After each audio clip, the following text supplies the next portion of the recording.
ஒரு அழகான காட்டில் ஒரு சிறிய எறும்பு வாழ்ந்து வந்தது. அந்த எறும்பு மிகவும் கடினமாக உழைப்பவன். நாள் முழுவதும் தன் உணவை சேகரிக்கும் பணியில் ஈடுபட்டிருப்பான். அவன் எப்போதும் கோடை காலத்தில் உணவை சேகரித்து வைத்துக்கொண்டு மழை காலத்தில் அதை உண்டு வாழ்வான். அதே காட்டில் ஒரு பட்டாம்பூச்சியும் வாழ்ந்து வந்தது. பட்டாம்பூச்சி எப்போதும் அழகாக இறக்கைகளை விரித்து பூக்களுக்கு இடையே பறந்து திரிந்து கொண்டிருக்கும். அவள் எப்போதும் பாடிக்கொண்டே இருப்பாள். ஏன் இவ்வளவு கடினமாக உழைக்க வேண்டும்? வாழ்க்கை என்பது மகிழ்ச்சியாக இருக்க வேண்டும்.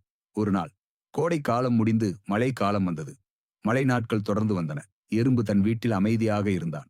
அவன் சேகரித்த உணவு அவனுக்கு போதுமானதாக இருந்தது. ஆனால் பட்டாம்பூச்சிக்கு என்ன செய்வதென்றே தெரியவில்லை. அவளால் எங்கும் பறந்து சென்று உணவு தேட முடியவில்லை. மழையில் நனைந்து பசியால் வாடினாள். பட்டாம்பூச்சி எறும்பின் வீட்டிற்கு சென்று, "தம்பி, எனக்கு கொஞ்சம் உணவு தர முடியுமா? நான் பசியால் வாடுகிறேன்" என்று கேட்டாள். எறும்பு பட்டாம்பூச்சியை பார்த்து, "பட்டாம்பூச்சி, நீ எப்போதும் பாடிக்கொண்டே இருப்பாய். கோடை காலத்தில் நான் உழைத்து உணவு சேகரித்த போது நீ ஏன் உழைக்கவில்லை?" என்று கேட்டான்.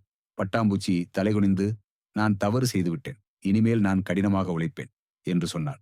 எறும்பு பட்டாம்பூச்சிக்கு உணவு கொடுத்தான். பட்டாம்பூச்சி மிகவும் மகிழ்ச்சியடைந்தாள். அன்று முதல் அவளும் கடினமாக உழைக்கத் தொடங்கினாள். நீதி: வருங்காலத்திற்காக தற்போது கடினமாக உழைப்பது முக்கியம். மகிழ்ச்சியாக இருப்பது நல்லது. ஆனால் பொறுப்பையும் மறக்கக்கூடாது.